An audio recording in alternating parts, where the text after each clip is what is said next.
Bien le bonjour à vous et bienvenue dans ce nouveau numéro de l'émission Le Plateau du Bien-être. J'espère que vous allez bien. Toujours un honneur et un plaisir de vous retrouver en ce mercredi matin. Et oui, nous sommes encore là ce matin et spécialement nous avons pour ce mercredi un invité sur ce plateau. Il s'agit de monsieur Prudence Devilosson. Il est psychologue et maître praticien en PNL. Il est sur ce plateau et avec lui, nous allons parler des blessures émotionnelles, comment prendre le dessus. Bonjour, monsieur. Bonjour, Blandine. Comment vous allez? Je vais bien. Un plaisir de vous avoir sur ce plateau. Plaisir partagé. J'espère que vous n'allez pas du tout vous ennuyer tout au long de cette émission.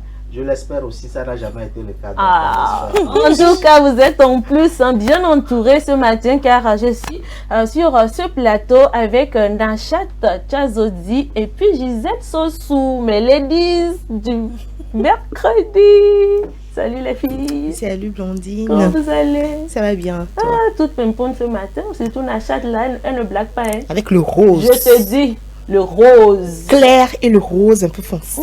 Et sur nous aujourd'hui. Bonjour les filles, bonjour à nos chers. Bonjour à notre invité. D'abord, j'allais oublier. Ensuite, je reviens sur les téléspectateurs. J'espère que vous vous portez bien. En tout cas, moi, je rends grâce ce matin. Alhamdulillah. Ah, alhamdulillah. Je vais bien également, Blondine. Bonjour Nachat, bonjour à notre invité, bonjour à nos très chers téléspectateurs. J'espère qu'ils sont bien assis parce que ça va barder tout à l'heure. J'espère que tu n'es pas venu avec. Ah non, j'ai pas des missiles aujourd'hui. Je suis venue avec les mains simples. Le mercredi, Alors voilà, le décor est ainsi planté. Nous allons donc démarrer avec la causerie du jour. Qui doit prendre en charge la scolarité de mon enfant entre mon mari actuel et le père de mon enfant? C'est-à-dire que la dame, elle a été avec un homme, elle a eu un enfant, ils ne se sont pas mariés, mais actuellement, elle s'est remariée. Donc, elle se pose la question de savoir entre son ex, le père de son enfant, et son mari actuel, qui doit prendre en charge la scolarité de son enfant. Ah, ça là, pour moi, là, si je veux répondre en même temps, je vais dire, les deux n'ont qu'à envoyer. Mais bon, comme il n'y a pas que mon avis qui compte, Gisèle, qu'est-ce que toi tu en penses? Bon, Blondine, ben moi, je pense que ça va de soi, hein. Cette histoire, ça va de soi. C'est relatif. Ça dépend de la base de la relation entre la femme et son mari actuel. Si dès le début, le mari dit, ben, il y a ton ex, il est en vie, il est en bonne santé, il travaille, mais comme je t'ai épousé avec ton enfant, c'est-à-dire tu as un enfant et je sais que tu as un enfant et je t'ai épousé, mais je prends la responsabilité de prendre soin de cet enfant. Si c'est dit dès les bases de la relation, je pense pas que le problème va se poser après. Mais quand c'est pas dit au début, l'homme t'a accepté avec ton enfant, mais vous n'avez rien dit concernant la scolarité de l'enfant, c'est que vous n'avez même pas abordé le sujet et que la rentrée approche, bah, il va falloir que la dame pose la question peut-être à son mari pour savoir, parce que c'est avec l'homme qu'elle partage sa vie, qu'elle partage le foyer. Donc, elle doit poser la question de savoir, mon mari, à la rentrée approche, hein, c'est très bien que mon ex est là, lui aussi il est vivant. Donc, est-ce que je peux quand même lui demander de participer ou bien de lui demander de prendre en charge la scolarité de son enfant? Si le mari ne trouve aucun problème là-dessus, je pense que la femme peut toutefois demander à son ex de prendre en charge la scolarité de son enfant. Mais non, si le mari trouve un inconvénient, là, je pense que la femme n'a pas le droit d'aller sur ce terrain. Mais non, il se peut aussi que le mari actuel reconnaisse l'enfant. C'est que il a reconnu l'enfant de sa femme comme son enfant à lui. Là, je ne pense pas que s'il a reconnu, le père a encore son droit de, c'est pas, prendre soin de l'enfant parce que l'enfant est maintenant sous sa responsabilité. Donc moi je pense que c'est une question de compréhension, de communication dès le début pour que cette histoire ne se pose pas, parce que on remarque la plupart du temps que ce sont des situations qui viennent souvent où qu'il n'y a pas eu de discussion entre les partenaires, et quand la rentrée approche, chacun se regarde pour savoir quelle démarche suivre. Donc le mieux c'est que dès le début que les choses soient claires pour qu'il n'y ait pas de situation désobligeante qui peuvent provoquer peut-être des situations de crise au sein du foyer. C'est vrai aussi. Hein? Oui, justement, c'est vrai. Enfin, moi, je dirais, il n'y a pas que la scolarité. Il y a d'autres besoins secondaires également de l'enfant aussi à gérer. Et puis moi, je dis, premièrement, une fois que l'homme en question a accepté d'épouser ou de prendre la femme en question comme son épouse, déjà, il a accepté aussi de prendre soin de l'enfant. Mais non, peut-être que, bon, comme Gisèle l'a dit, à un moment donné, peut-être l'homme aussi a ses charges. L'homme aussi aura ses enfants après, mais il ne va pas continuer aussi à scolariser la scolarité de l'ex-petite amie, bon, de sa femme, on peut le dire ainsi. Mais non, c'est à eux de voir comment ils vont gérer ça. Sinon, en tout cas, ça ne cause pas de problème. La femme doit discuter d'abord avec le père de son enfant pour voir réellement comment est-ce qu'il faut prendre en charge la scolarité de l'enfant, d'autres besoins, son habillement, restauration, tout et tout et tout. Donc, je pense qu'il y a pas de problème là-dedans. Donc, c'est à eux de voir. Mais non, si l'homme, le mari actuel peut accepter ces conditions-là, bon, pas des conditions, mais pouvoir partager aussi, dire que, bon, en tout cas, l'enfant est sous ma responsabilité, certes, mais le père de l'enfant, le père biologique aussi est là, donc c'est à l'homme d'accepter de voir, en tout cas, à un moment donné, si tu peux envoyer telle somme à la fin du mois et tout, donc les deux vont gérer en même temps l'enfant. J'aimerais ajouter quelque chose très rapidement, c'est qu'il peut y avoir un aspect où le père de l'enfant a démissionné, c'est-à-dire qu'il ne veut pas prendre soin de l'enfant. Et si le mari actuel aussi ne trouve pas, dans le bon sens, prendre soin de l'enfant, il se dit que bon voilà, tu gères. La femme seule peut prendre soin de son enfant. C'est-à-dire, je sais que j'ai amené un enfant dans le foyer et que mon mari ne veut pas en prendre soin. Si dès le début, moi, j'ai accepté comme ça, là, je fais des efforts pour prendre soin de mon enfant tranquillement, quoi. Mais non, si le mari trouve nécessaire d'investir, ben, je pense qu'il n'y a pas de souci. Parce qu'il y a certains, moi, je pense que la plupart du temps, il faut que les femmes qui ont des enfants qui vont dans un foyer essayent dès la base de dire à l'homme qui vient, soit tu me prends avec mon enfant, soit tu me prends seul. Soit tu me prends avec mon enfant, soit tu laisses quoi. Mais une fois dans le foyer, 2 années, ça devient une charge. Et il dit ce n'est pas mon enfant actuellement. Avouons, c'est pas du tout facile, hein, la prise en charge. Mes enfants, pardon. Et puis, donc là, la femme elle-même, elle travaille, elle fait de ce qu'elle peut pour prendre soin de son enfant. C'est à ça de décider, de voir qu'est-ce qu'il faut faire réellement, prendre les décisions nécessaires avant même de se marier avec le mari actuel.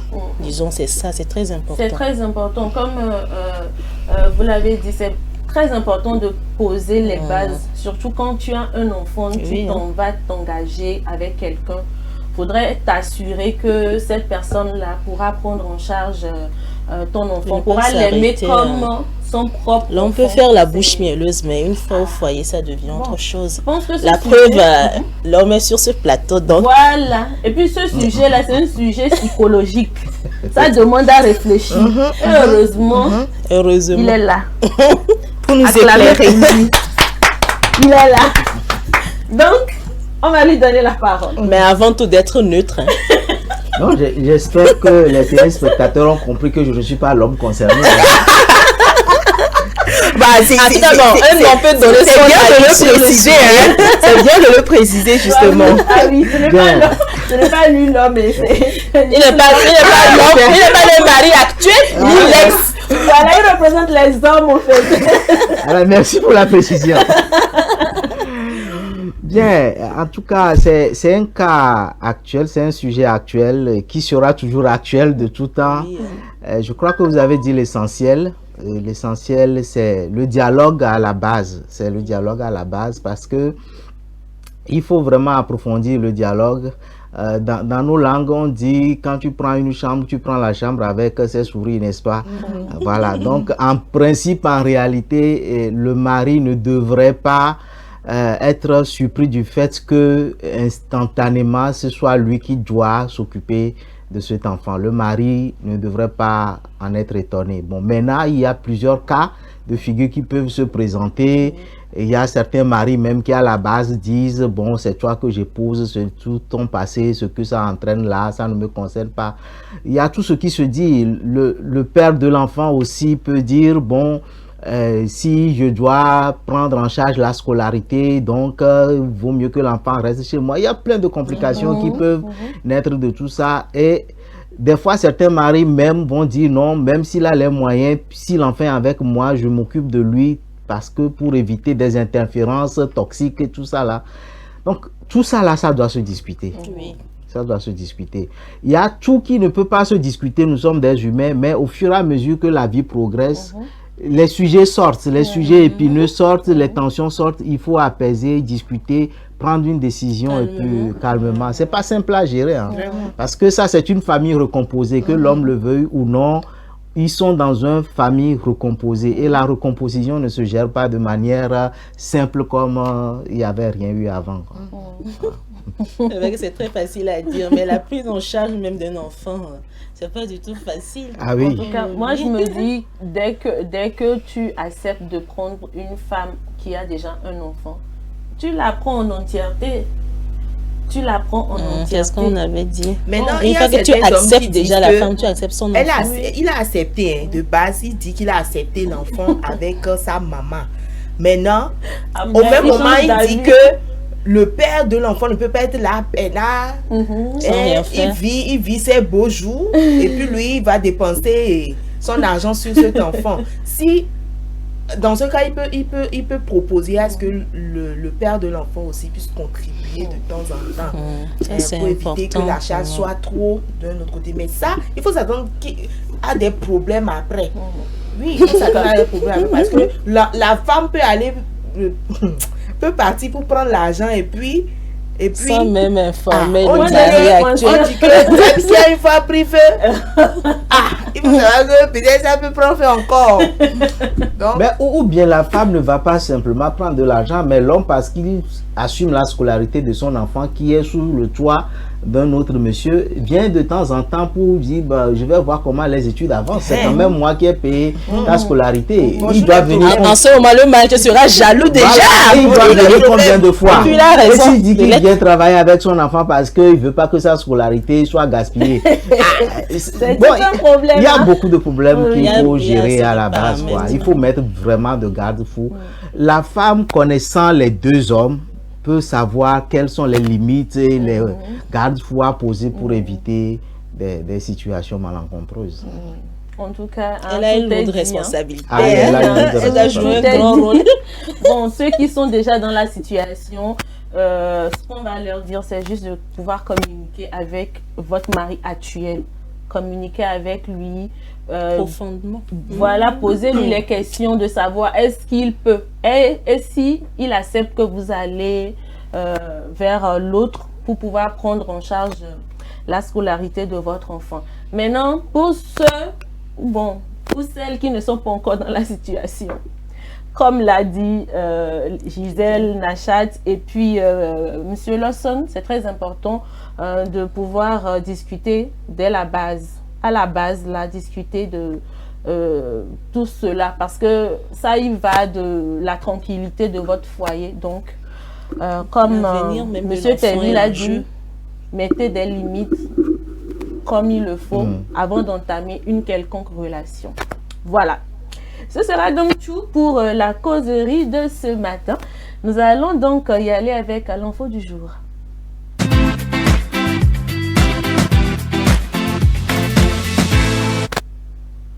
Depuis l'adoption d'une loi nationale, le cannabidiol est désormais disponible gratuitement dans les hôpitaux pour certains patients, ce qui représente une avancée significative dans le traitement de l'épilepsie au Brésil. Précision avec nos confrères de Africa News.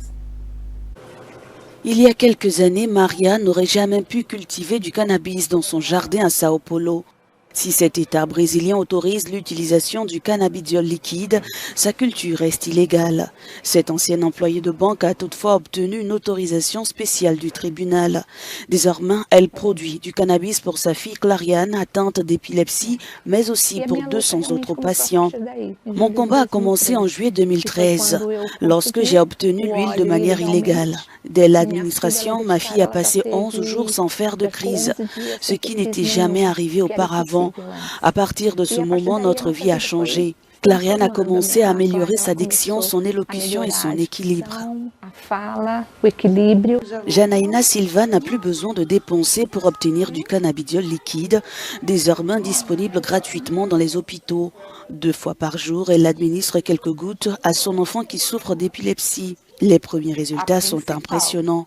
La principale amélioration apportée par le médicament a été la réduction significative de la durée des crises. Elles sont passées de 5 à quelques secondes, souvent entre 15, 30 et 40 secondes. Le projet de loi voté à l'échelle nationale et adopté par les 2/3 du corps législatif limite l'autorisation du CBD aux patients souffrant de 3 maladies rares. Une victoire pour les mères brésiliennes, selon ce député. Sans l'engagement des mères, nous n'aurions pas obtenu la loi nationale permettant la fourniture de ces produits à base de cannabis par notre système de santé publique. Les mères ont joué un rôle essentiel dans ce processus. Elles ont fait preuve de courage comme toutes les mères le font pour leurs enfants. Le cannabis à usage récréatif reste interdit au Brésil, mais après des années de blocage, la Cour suprême a dépénalisé son usage personnel en juin. Voilà, c'était donc l'info du jour de ce matin. Et vous le savez, les mercredis, vous avez droit à un dossier de la semaine. Tout de suite, le dossier de la semaine.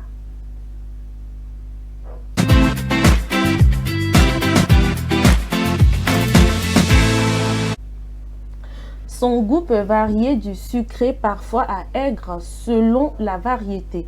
L'orange est un fruit tropical que l'on consomme fréquemment. Cette consommation est très bénéfique pour la santé selon les spécialistes. Découvrez mieux les valeurs nutritives que regorge l'orange avec Nashat Chazodi. C'est bien connu. Les oranges sont une excellente source de vitamine C et de minéraux. Une orange renferme environ 90% des besoins quotidiens chez la femme et 117% chez l'homme. Déguster de l'orange offre donc une multitude de bienfaits à l'organisme. Cette vitamine C est considérée comme étant un antioxydant qui permet de lutter contre ce qu'on appelle généralement le stress oxydatif. Ce stress oxydatif est à l'origine de beaucoup de pathologies généralement liées au vieillissement. Donc vous allez voir peut-être des pathologies comme le cancer, des pathologies comme le diabète, des maladies cardiovasculaires. Et le fait que les oranges contiennent la vitamine C permet vraiment de lutter ou bien de diminuer l'implication de ces pathologies sur la santé de l'homme. Les oranges contiennent aussi des fibres et ces fibres aident vraiment à la digestion. L'orange peut être consommée sous forme de fruits entiers ou en tranches. Et pour une collation saine et rafraîchissante, le nutritionniste revient sur la meilleure façon de prendre les oranges. En réalité, ce qu'il faut savoir, c'est que la composition de l'orange est faite de telle sorte que c'est beaucoup concentré en ce qu'on appelle fructose, qui est le sucre qui se trouve dans les fruits. Donc ce fructose-là, lorsque vous consommez un aliment qui est par exemple gras et que vous amenez en même temps, au même moment, ce fructose au niveau du foie, ce que le foie fait, c'est que le foie se contente d'abord de métaboliser ce fructose-là avant de s'occuper du gras qui est dans l'aliment. Donc, ce qui est conseillé en réalité, c'est de consommer ces fruits un peu avant les repas et non pendant les repas. Même la peau des oranges est utilisée pour aromatiser par exemple certains aliments, certains gâteaux par exemple. Vous allez voir que les chefs cuisiniers, les chefs cuistots utilisent la peau des oranges pour aromatiser certains aliments. Afin de bénéficier au maximum des fibres qu'elles contiennent, il est également recommandé de les consommer sans enlever la partie blanche située entre la peau et les tranches contenant le jus, car elle constitue le réservoir des fibres, très utile à l'organisme. Voilà, monsieur Tabi, vous aimez les oranges? Beaucoup. Ça tombe bien. Très bien. Voilà, nous avons eu à découvrir ensemble les valeurs nutritives de l'orange consommée bon, sans modération. C'est l'orange, c'est un fruit. Ça ne peut que nous faire Souvent aussi avec modération. en tout cas. Tout de suite, la pause publicitaire.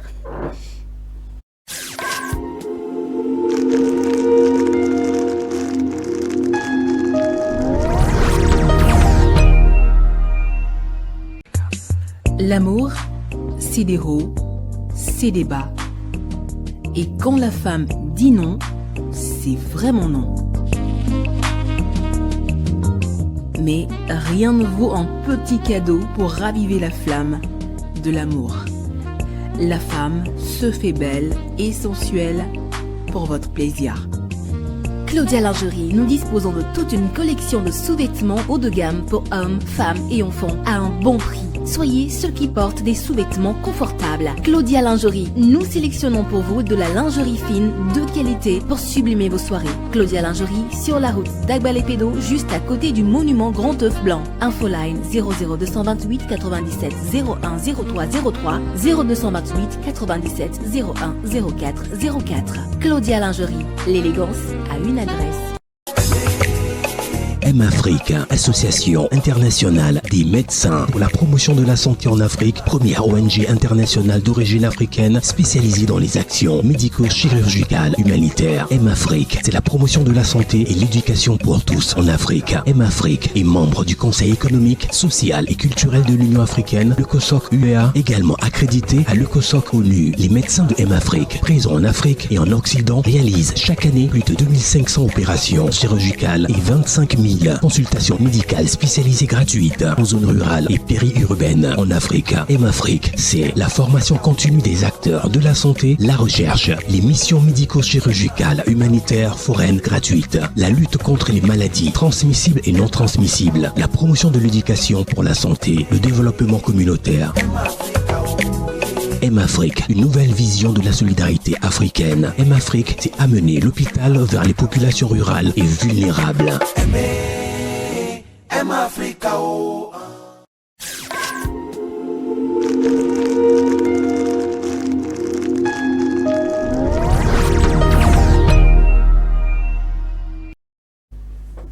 C'était donc la publicité. Tout de suite, Astuce Santé.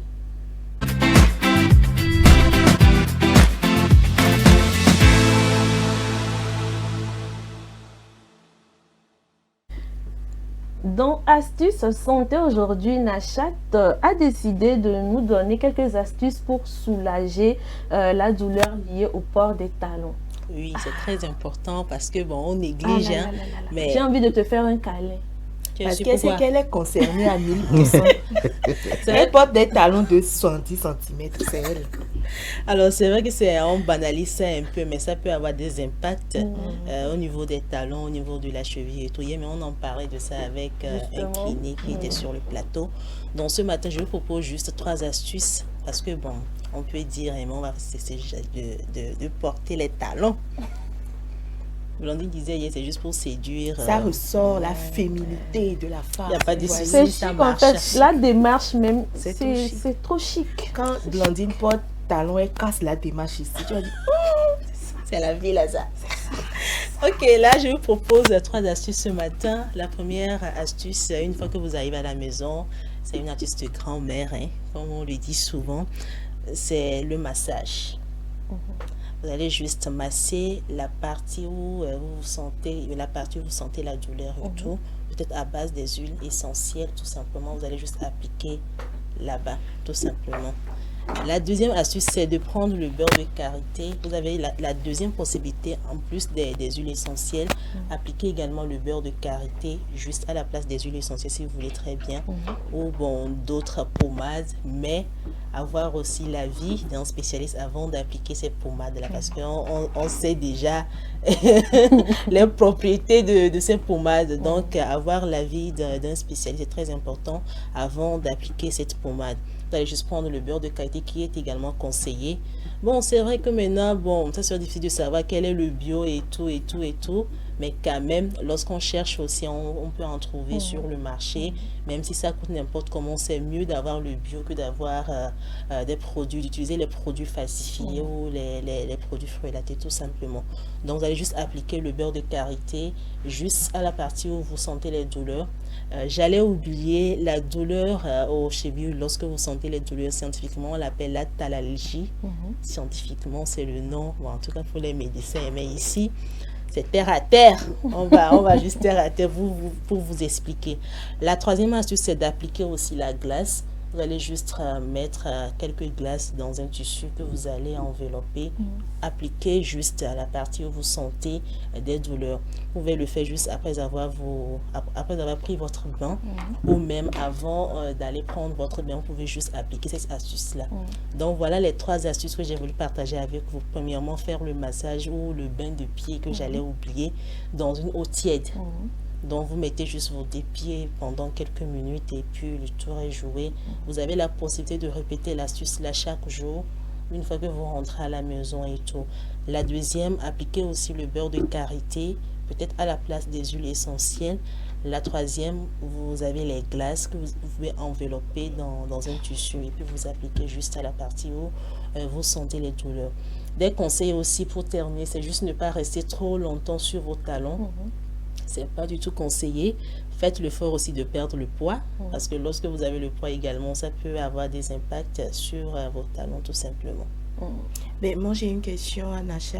Je ne sais pas si il faudrait avoir les douleurs forcément avant de faire ces astuces. Non, pas forcément. Dès que tu sais que tu es resté sur les talons durant toute la journée, tu rentres à la maison, tu peux le faire. C'est à vous de voir. Lorsque vous rentrez, vous sentez déjà même porter des talons. En tout cas, moi je ne sais pas pour les autres, mais pour moi, je peux pas porter les talons, rester pendant 10 ou 15 minutes sur les talons. Raison pour laquelle peut-être si tu viens au boulot, par exemple, il faut avoir toujours des tapettes avec vous. Peut-être à la pause, changer un peu, vous rangez ça quelque part, vous portez les talons juste. Ça vous permet également de soulager ces douleurs-là. Parce qu'on peut le dire, même si vous dites, bon, moi je maîtrise et tout, mais à la fin, les douleurs, vous allez ressentir les douleurs. Donc, le faire une fois que vous ressentez les douleurs pour soulager. Mais lorsque ça persiste, ça ne change pas. Ah, mes amis, vous savez déjà la chanson. Direction l'hôpital. D'aller voir un spécialiste tout simplement. Et puis, bon, varier un peu. Ne pas porter peut-être les talons chaque jour. Bon, c'est vrai que quand on vient au boulot, on dit pour être un peu chic ou un peu sexy. Mais oui, on a compris. Mais varier un peu pour votre santé. Et puis, il y a des métiers aussi qui exigent des talons. Par exemple, tu es conférencière quelque part, tu es, c'est pas dans un cadre un peu administratif là, être avec les terre à terre là. Ah bon. Oui, en fait, ce que tu viens de dire, c'est vrai, mais ne pas porter les talons qui sont un peu... Les escarpins, tout ça. On a la possibilité d'avoir des talons qui n'ont pas assez de centimètres. Oui. Et des talons compensés aussi. Ça aussi, ça aide. Pas comme des mannequins, comme on le voit aussi. Mais Blandine, il faut arrêter talons. Escarpin 80 cm. A priori, avoir les tapettes avec toi, à la pause, tu changes un peu. Non, moi, j'ai l'habitude de changer. Moi, à la pause, quand je sens. Mais quand tu montes sur tes talons 80 cm pour, c'est pas, te balader. Là.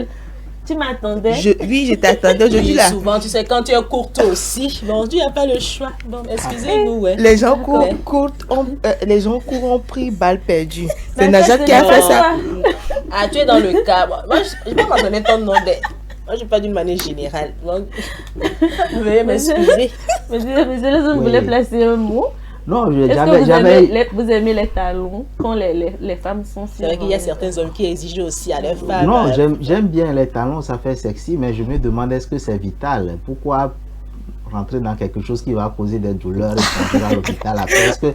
Est-ce que c'est vital? Bon, c'est pour ça que je riais. On vous aime bien sans talons, mais on vous aime encore avec talons. Mais qu'est-ce qu'on peut faire? Bon, c'est quelqu'un qui a dit pour comprendre la femme là, c'est trop compliqué. Compliqué. Non, ça me fait mal, hein, mais on porte. Une personne qui est capable d'aller se doucher, ressortir, et puis venir mettre encore du nyama sur son visage pour salir. Est-ce qu'on peut comprendre il y a une blague là, on dit quand une femme revient du boulot, c'est-à-dire que verse l'homme qui revient du boulot qui a un visage un peu frais, et puis la femme qui va commencer à mettre des trucs sur son visage comme soin de visage et autres. Bon, en tout cas, la femme c'est un être à part entière, hein. Prenez-nous comme ça. En tout cas, la femme reste la femme. Souffrez de nos caprices quand même. C'est ça qui fait de nous des femmes. Ça fait du bien. Ouais. On apprend à gérer. Voilà. Comme je représente les hommes ici. On apprend à gérer. Alors, c'est tout pour Astuce Santé. Merci beaucoup, Nachat. Il s'agissait aujourd'hui des astuces pour soulager les douleurs de talon ou la thalalgie scientifiquement. Ok, voilà. Donc, on va y aller avec une pause musicale et on revient juste après.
Retour donc sur ce plateau après cette pause musicale. Nous allons donc poursuivre cette émission avec notre invité du jour, Monsieur Prudence Devilosson, qui est psychologue. Et aujourd'hui, avec lui, nous allons parler des blessures émotionnelles, comment prendre le dessus. Alors, encore une fois, merci d'être là. J'espère que vous ne vous ennuyez pas. Du tout. On prend bien soin de vous. Comme vous représentez les Il est bien entouré aussi, donc... Je ne m'ennuie pas. Ici, on ne s'ennuie jamais. Vous voyez, mais ce sont déjà le bien-être. C'est ça, voilà, oh oui. C'est ça, c'est le plateau du bien-être. Oh là là, je suis trop contente. Très doucement, pose ta question. Alors, monsieur Tevi, dites-nous, qu'appelle-t-on blessure émotionnelle et comment l'identifier? Ok, merci beaucoup pour la thématique.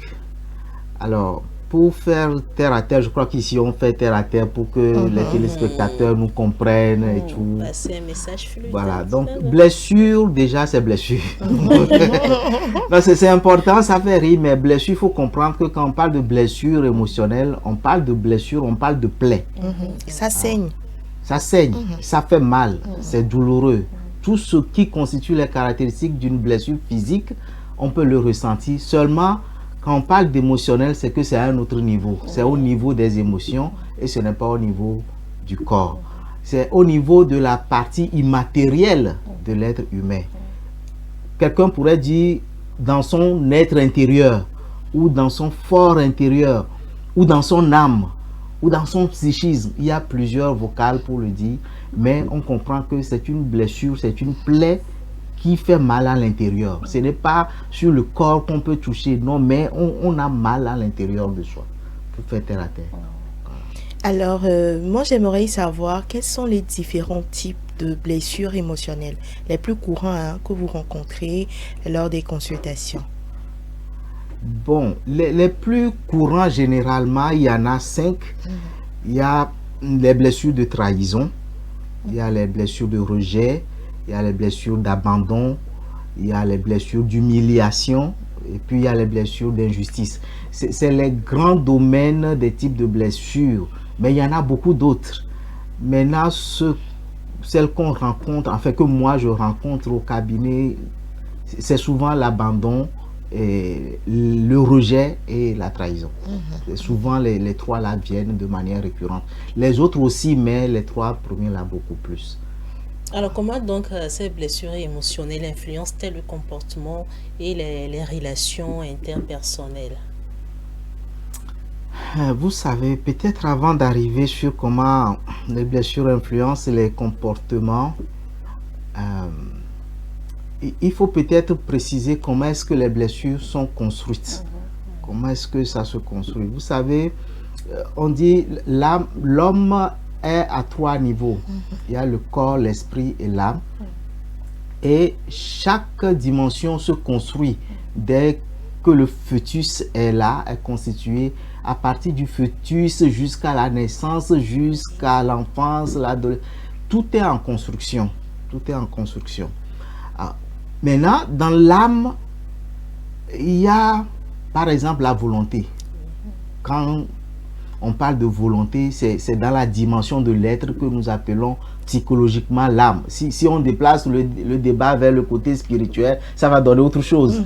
Mais si on reste en psychologie, il y a la volonté dans l'âme, il y a le désir, il y a les rêves.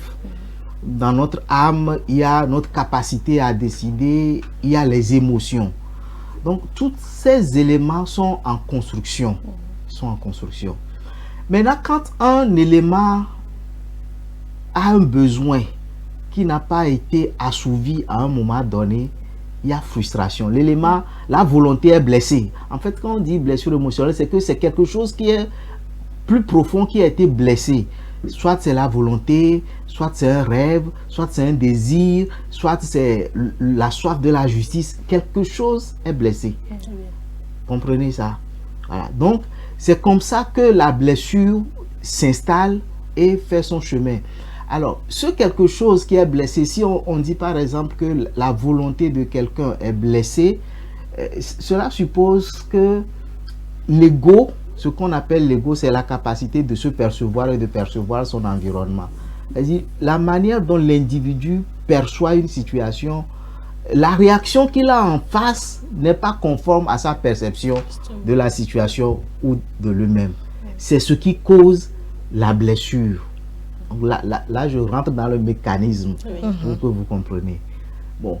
Donc, si la volonté est blessée, maintenant je reviens à la question, si la volonté est blessée, si le rêve est blessé, si la justice est blessée, forcément ça va affecter le comportement, les attitudes. Parce qu'il y a des messages qui interviennent dans ce mécanisme-là. Le psychisme, il y a un élément qui va dire à ton système conscient que si tu vas demander ça à ton père et à chaque fois il refuse, c'est ta volonté. Mais cette volonté-là n'est pas respectée. À chaque fois que tu vas faire une demande, on te renvoie. À chaque fois que tu vas faire une demande, on te renvoie. Alors, le message peut parvenir à ton système comme quoi tu n'es pas aimé. Et surtout si la même chose que toi tu vas demander, un autre enfant le demande, il le reçoit, ou bien les gens te racontent à l'école que bon, toi... Donc, un message va... Et tu vas capter un message comme si moi je demande souvent, je n'ai pas, c'est qu'on ne m'aime pas. Ce n'est qu'un exemple que je donne. Donc c'est le message que tu reçois. Donc, tu vas te prendre comme un être non aimé, de manière générale. Rejeté. Parce que ta volonté a été frustrée, blessée. Donc, dans la vie, à l'âge adulte, tu risques de vivre comme quelqu'un que tout le monde rejette. Mais comme l'esprit est intelligent, il va mettre en place des mécanismes de défense.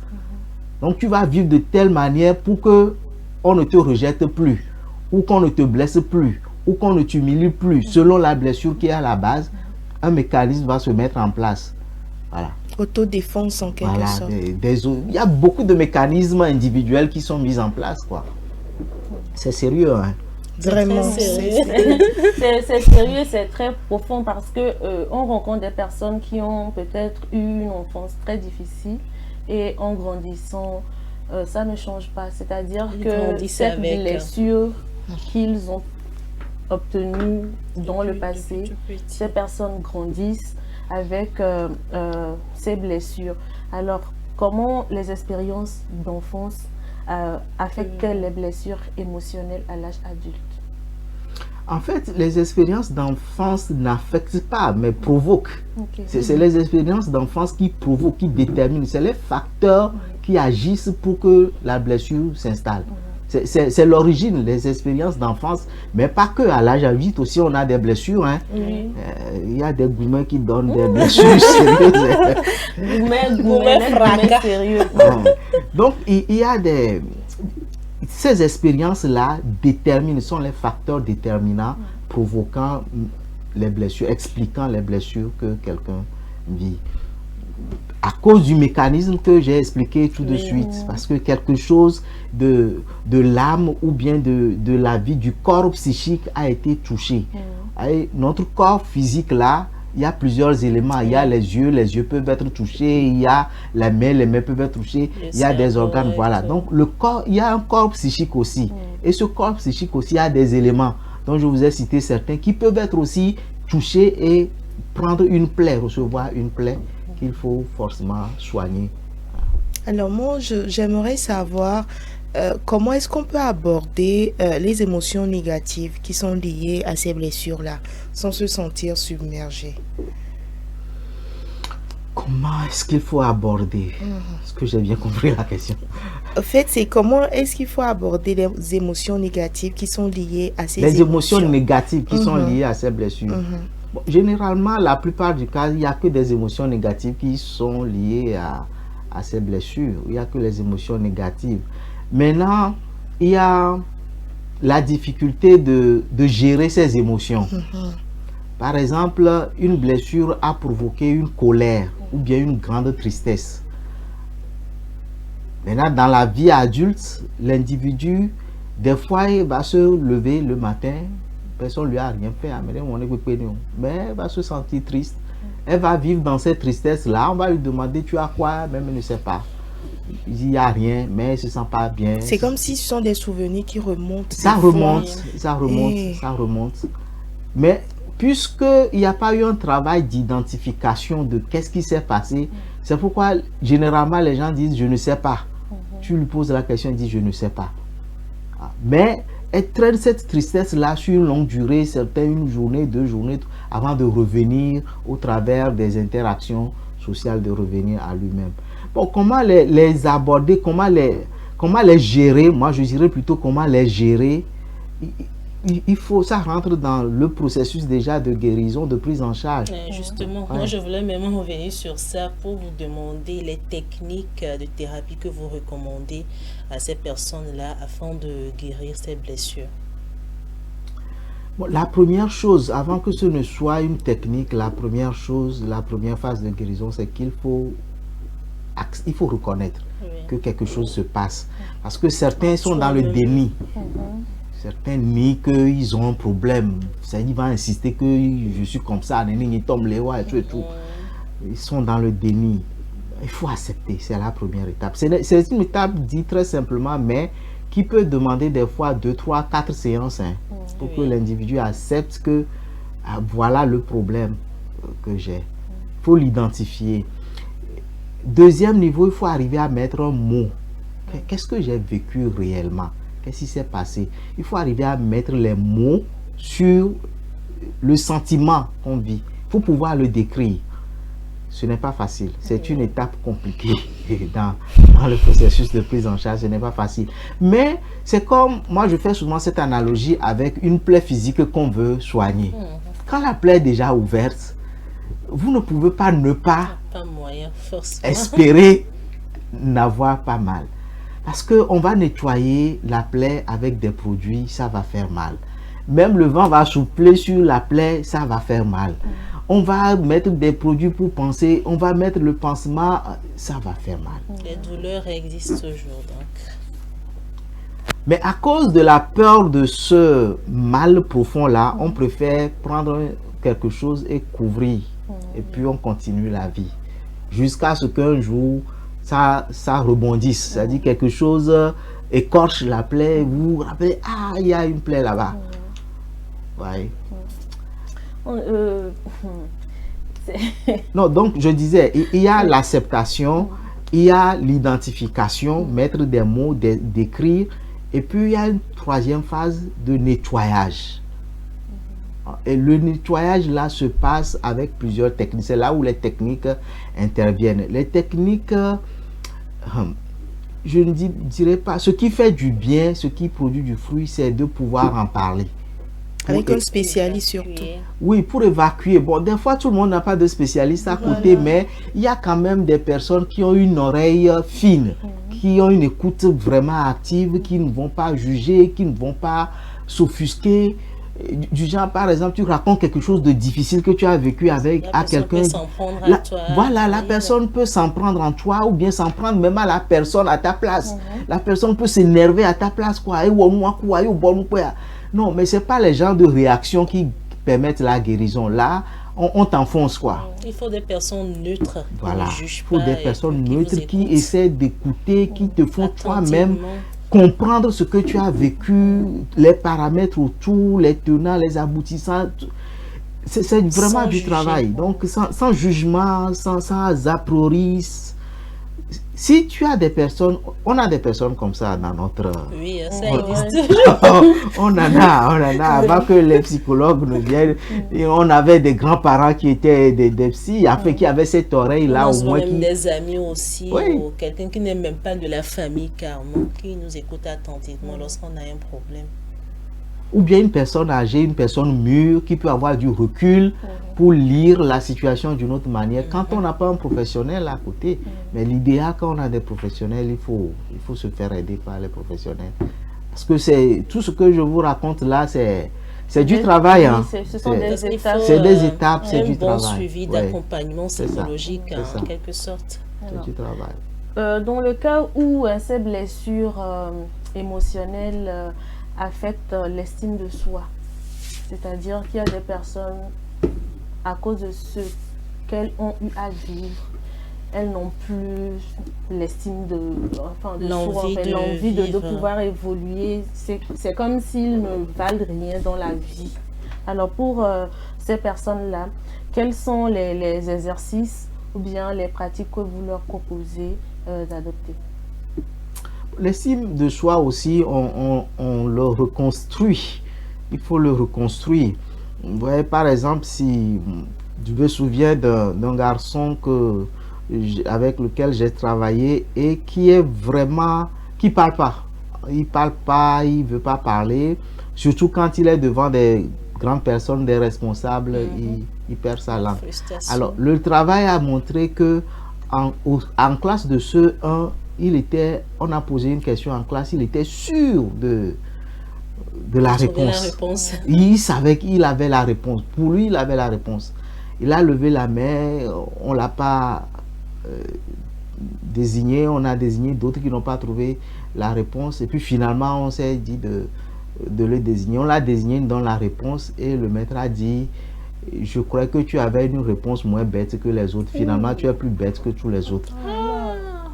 Nous enseignons aussi des fois. Hein. Non, il y a beaucoup de blessures dans le milieu éducatif. Trop quoi. Oui. C'est une phrase d'une seconde, mais après, son système lui a dit, tu es bête. Tu restes bête. Tu ne pourras plus être autre chose. Ta réponse est bête. Bon, donc l'identité, l'enfant, le message qu'il a intégré est que son identité même, c'est bête. Parce que c'est ce que... Parce qu'on a dit « est », tu es. Quand on utilise l'attribut « être », c'est que c'est la nature de la personne, quoi. C'est profond. C'est pourquoi les parents, les éducateurs qui insultent les enfants, tout ça là, c'est parce qu'on n'a pas beaucoup de temps. Sinon, des exemples, j'en ai plein. Pour réveiller quelqu'un, pour dire, mais attention aux mots que nous plaçons. Surtout envers les enfants. Attention. Et puis, des fois, il y a les cas où les enfants passent des examens qui ne réussissent pas à la maison. Ça devient autre chose. Une fourchette tombe à terre, on l'insulte, tu es très bête. L'enfant veut manger, on dit, c'est seulement manger, tu sais. C'est des choses, apprendre là, non. Ça semble banal, mais voilà, ça impacte c'est des choses qu'on voit négativement. banalement, mais qui ont l'impact sur les enfants et ils grandissent avec. Donc, c'est l'occasion d'attirer l'attention de nos parents, de nos enseignants. Les éducateurs. Vous êtes nos formateurs. Vous êtes nos formateurs, mais un peu d'eau dans vos vins, s'il vous plaît. Oui, parce que ça m'a rappelé l'histoire d'une amie que j'ai. Effectivement, c'est la même chose qu'elle a eue quand elle était enfant. Elle était dans une école et elle a voulu donner une réponse. La manière dont elle s'empressait de donner elle était sûre d'elle que c'était une très bonne réponse. Et le jour-là, quand le professeur l'a désigné, elle a donné la réponse. Il a poussé un long juron. Toi, je ne sais même pas pourquoi tes parents t'ont mis à l'école. Depuis jusqu'à aujourd'hui, c'est quelque chose qui l'a marqué, elle n'arrive pas à s'en défaire. On discutait... Elle perd sa confiance. Voilà, on discutait un jour, parce que c'est quelqu'un, elle n'arrive pas à réellement s'ouvrir. On discutait un jour et je lui ai demandé... qu'est-ce qui t'arrive en fait? On cause, on discute, essaie de m'expliquer ce qui t'est arrivé pour que tu sois si renfermé sur toi-même. Et c'est là, elle m'a dit ça. Je dis, comment nos enseignants là aussi bêtes? Non, c'est parce qu'ils ne savent pas non plus. Eux-mêmes ont subi des scénarios de telle sorte là. Ils restent forts. Ouais, ils sont dedans, ils croient que c'est la norme éducative, puisqu'ils se disent, bon, je suis devenu celui que je suis à cause de... Mais c'est pas vrai. Quand on rentre dans le fond, c'est pas vrai. En tout cas, courage à toutes ces Donc, personnes. Pour aider à reconstruire cette estime-là, il faut aider l'individu à se refocaliser sur autre expérience valorisante de son parcours. Il faut aller chercher. Parce que quand le voile du rejet, le voile de l'humiliation est très épais, il faut sortir de ça pour aller chercher d'autres expériences, pour les capitaliser, les valoriser, tout ça là, jusqu'à ce que le psychisme, le corps psychique intègre de nouvelles réalités pour pouvoir se réadapter. Merci beaucoup, Monsieur Tevilson. Nous tendons justement vers la fin de cette émission. Est-ce que vous aurez des conseils à l'endroit de ces personnes-là qui nous suivent actuellement et qui ont de ces blessures émotionnelles, de ces blessures intérieures qui les empêchent d'avancer dans la vie? Oui, je crois que le conseil, Blandine, tu as commencé déjà à le dire, il faut oser se dire que nous tous on a des blessures, hein. Nous tous on marche avec des blessures, donc ce n'est pas la peine de se cacher ou d'être caché ou de cacher quoi que ce soit, de vouloir cacher quoi que ce soit, parce que ça nous empêche de vivre la vie que nous devrions vivre. Donc il faut oser s'ouvrir à quelqu'un, trouver quelqu'un de confiant, quelqu'un de mûr. Il faut commencer à s'ouvrir à quelqu'un pour se faire aider. Bon, des fois c'est difficile de s'ouvrir parce qu'on se dit, mais si lui aussi va me trahir, si lui aussi va, on a peur de s'ouvrir. Il y a quelques exercices, l'exercice de méditation, les simples exercices, il y a des exercices de respiration, il y a la méditation, il y a même le sport des fois, parce que le corps et l'esprit sont liés. Quand on fait travailler le corps, les hormones qui sont sécrétées des fois avec des hormones liées à des blessures. Donc ça peut aussi, à travers le travail corporel, aussi peut aider. mais il faut vraiment trouver quel type de travail corporel, quel type d'exercice. Il faut faire des exercices spécifiques. Aussi, ouais. Donc, mais le premier pas, c'est vraiment d'accepter, de vouloir en sortir, d'oser s'ouvrir avec quelqu'un et le chemin va se poursuivre. Certains seront un mois, d'autres, bon, on vit avec, on apprend à vivre avec l'événement traumatique. Merci beaucoup, Monsieur Tabi Lawson. C'était vraiment très enrichissant. J'espère que nos chers téléspectateurs ont pu en profiter valablement. Merci Gisèle, merci Nachat, merci également à l'équipe technique qui nous a accompagnés en ce jour. On se dit à demain pour un nouveau numéro de l'émission Le Plateau du Bien-être. Au revoir.